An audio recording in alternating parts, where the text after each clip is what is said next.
हे माँ सरस्वती, मुझे इतना देना ज्ञान माँ कि कर सकूँ सही गलत की पहचान माँ। और चाहत नहीं है भगवान बनने की, बस बना देना अच्छा इंसान माँ।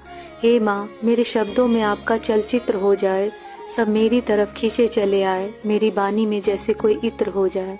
और कभी भी किसी के लिए मेरे मुख से कोई भी अपशब्द ना निकले, मेरी बानी सुनकर मेरे शत्रु भी मेरे मित्र हो जाए। तू ज्ञान की देवी है, ज्ञान का भंडार, कर ले माँ अपनी इस बेटी की वंदना स्वीकार। और थोड़ी सी कृपा मुझ पर भी कर देना माँ, ताकि मैं भी निखार सकूं अपना किरदार।